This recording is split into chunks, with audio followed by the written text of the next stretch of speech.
Hi everyone, आज हम बात करेंगे लेव्य व्यवस्था की पुस्तक के बारे में। लेव्य व्यवस्था की पुस्तक का निर्गमन की पुस्तक के साथ में एक निकट का संबंध है। जैसे हमने सीखा कि कैसे इजरायलियों को परमेश्वर ने मिस्र के बंदुआई से छुड़ाया और कैसे परमेश्वर ने वाचा को दिया और किस तरीके से परमेश्वर ने मिलाप वाले तंबू का एक नमूना दिया जो इजरायली लोगों के द्वारा बनाया गया। और इस पुस्तक का उद्देश्य क्या है? लेव्य व्यवस्था इजरायलियों व उनके याजकों की बिचवाई को निर्देश देने के लिए लिखी गई कि प्रायश्चित के लहू के द्वारा ही परमेश्वर तक उनकी पहुंच है और अपनी चुनी हुई प्रजा को बताना कि पवित्र जीवन परमेश्वर के स्तर के अनुसार है। लेव्य व्यवस्था को मुख्य दो तरीकों से देखा जा सकता है। पहला, प्रायश्चित और पवित्रता। और हम देखते हैं कि अध्याय 1 से अध्याय 16 तक पाप के छुटकारे के विषय में और परमेश्वर के प्रबंध के बारे में यह पुस्तक हमें बताती है। पाप के कारण मानव व परमेश्वर के बीच की दूरी, इसलिए प्रायश्चित जिसका अर्थ है ढकना या ढकने की वस्तु। और वहीं पर अध्याय 17 से अध्याय 27 तक के उन व्यवहारिक स्तरों की श्रृंखला है जिसके द्वारा परमेश्वर अपनी प्रजा को शुद्धता व पवित्रता के लिए बुलाया है, बार बार दोहराई गई है। परमेश्वर की आज्ञा, पवित्र हो क्योंकि मैं पवित्र हूँ। और पवित्र शब्द लेव्य व्यवस्था की पुस्तक में 100 से अधिक बार दोहराया गया है। और वहीं पर यह पुस्तक हमें कुछ मुख्य बातों को बताती है, जैसे परमेश्वर तक पहुंचने का मार्ग या जरिया जिसे हम प्रायश्चित कहते हैं और जिसके अंतर्गत 5 प्रकार के बलिदान की चर्चा की गई है।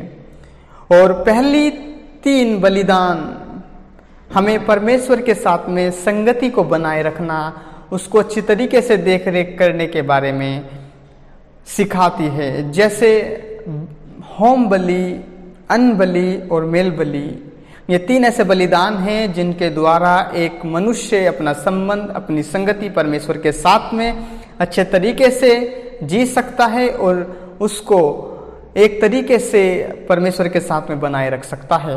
और वहीं पर अंतिम 2 बलिदान जो हमें परमेश्वर के साथ में, जो हमारी संगति परमेश्वर के साथ में पाप के कारण टूट जाती है और परमेश्वर से दूर हो जाते हैं, उस बात को दर्शाती हैं। और जो ये बलिदान इस प्रकार से हैं, पाप बलि और दोष बलि। इन बलिदानों के द्वारा ही एक मनुष्य की संगति परमेश्वर के साथ में फिर से जोड़ा जा सकता था। और यह पुस्तक हमें और बहुत सारी जानकारी देती है और कुछ पवित्र पर्वों की चर्चा इस पुस्तक में की गई है। और इस पुस्तक के अंदर 9 पवित्र पर्व की चर्चा की गई है। पहले 3 पर्व जो हमें यह सिखाते हैं कि परमेश्वर के हाथ की सृष्टि को हम कैसे जानें और उसकी सृष्टि को देखकर, उसके कार्य को देखकर हम पहचान सकते हैं कि परमेश्वर सर्वशक्तिमान हैं। और ये कुछ पवित्र पर्व इस तरीके से हैं। सप्त का दिन, सप्त का वर्ष, जुबली वर्ष का पर्व है।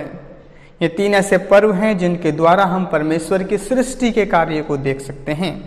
और वहीं पर बाकी 6 पर्व ऐसे हैं जो परमेश्वर के छुटकारे के कार्य को दर्शित करते हैं और हमको दिखाते हैं, जो इस तरीके से हैं। फसह और अखमीरी की रोटी का पर्व, पहली उपज का पर्व, सप्ताह के वर्ष का पर्व, नरसिंगे का पर्व, प्रायश्चित का पर्व, झोपड़ियों का पर्व। ये 6 पर्व ऐसे हैं जिसके द्वारा हम परमेश्वर के छुटकारे के कार्य को देखते हैं।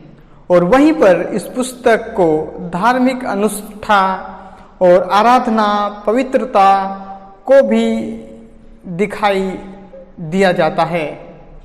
और विशेषकर दैनिक जीवन की बातों को यह पुस्तक हमें बताती है। लेव्य व्यवस्था को मूसा के प्रोत्साहन के साथ में समाप्त किया गया और वहीं पर कुछ विशेष मन्नतों के विषय में और निर्देश के विषय में यह पुस्तक हमको कुछ बातें प्रकट करती है। और इस पुस्तक की मुख्य बातें एक ही बात पर टिकी रहती है, जो परमेश्वर अपनी प्रजा से कहता है, जैसे हम लेव्य व्यवस्था अध्याय 20 वचन 26 को पढ़ते हैं। यहाँ पर पुस्तक यह दर्शाती है, तुम मेरे लिए पवित्र बने रहना क्योंकि मैं यहोवा स्वयं पवित्र हूँ। यह पुस्तक इजरायलियों से, परमेश्वर के लोगों से और आज हमसे भी सिर्फ यही बात कहती है कि तुम पवित्र बने रहो क्योंकि मैं तुम्हारा परमेश्वर स्वयं पवित्र हूँ। मैं जानता हूँ कि ये जानकारी आपको मदद करेगी और परमेश्वर सभी को आशीष दे। आमीन।